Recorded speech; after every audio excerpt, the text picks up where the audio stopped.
बता दें कि कल ही नैनीताल हाईकोर्ट का फैसला आया था, जिसमें कहा गया था कि 31 मार्च को हरीश रावत बहुमत साबित करें। इस फैसले के खिलाफ डबल बेंच में गई थी केंद्र सरकार, चुनौती दी गई इस फैसले को। और इस समय की बड़ी खबर ये कि उत्तराखंड में कल बहुमत परीक्षण नहीं होगा। इससे पहले आज सुनवाई जो हुई उसमें बहुमत परीक्षण नहीं होगा। इससे पहले आज सुनवाई जो हुई उसमें दोनों तरफ से दलीलें सामने रखी गई और केंद्र ने अपनी दलीलें रखी, जिस पर कोर्ट ने पूछा था केंद्र सरकार से कि इतनी जल्दी क्या थी राष्ट्रपति शासन लगाने की। सीधे हम रुख करेंगे, हमारे साथ संजीव त्रिवेदी फोन लाइन पर जुड़ गए हैं और डिटेल्स देने के लिए इस फैसले के बारे में। संजीव, क्या कहा कोर्ट ने? देखिए, इस बात की संभावना जताई जा रही थी कि आखिर कल का जो फैसला है वो क्या उचित है, इनकंसिस्टेंसी है उसके अंदर, और आखिरकार ये तय कर दिया है अदालत ने कि कल जो बहुमत परीक्षण होने जा रहा है वो नहीं होने जा रहा है और साथ ही साथ अगली सुनवाई 6 तारीख की मुकर्रर की गई है।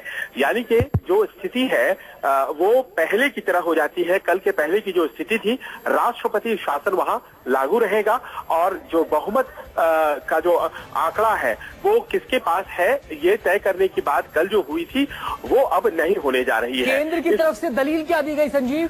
केंद्र की तरफ से जो दलील दी गई थी वो ये थी कि अगर राष्ट्रपति शासन लागू है और ऐसे में क्या बहुमत के लिए फ्लोर टेस्ट हो सकता है, क्योंकि राष्ट्रपति शासन के लागू होने के साथ ही जो विधानसभा थी वो सस्पेंडेड एनिमेशन में चली गई थी। तो अगर विधानसभा सस्पेंडेड एनिमेशन में है तो क्या उस विधानसभा के ऊपर आप बहुमत का परीक्षण कर सकते हैं? और इसका मतलब था कि अगर आप नहीं कर सकते हैं तो फिर ये जो कल का फैसला है ये तार्किक नहीं है और इसमें कई इनकंसिस्टेंसी है। कोर्ट ने इस बात को माना।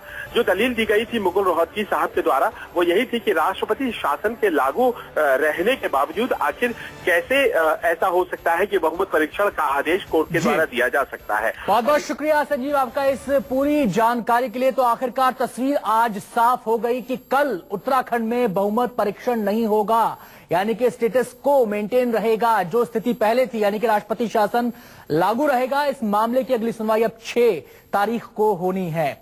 हमारे इस बुलेटिन में इतना ही। वक्त होगा एक छोटे से ब्रेक का, लेकिन ब्रेक पे जाने से पहले आपको बता दें कि भारत और वेस्टइंडीज के बीच कल मुंबई के वानखेड़े स्टेडियम में सेमीफाइनल मैच खेला जाना है और इसी पर कई एक्सपर्ट्स के साथ हम चर्चा करेंगे। आप हमारे साथ बने रहिए एक छोटे से ब्रेक के बाद।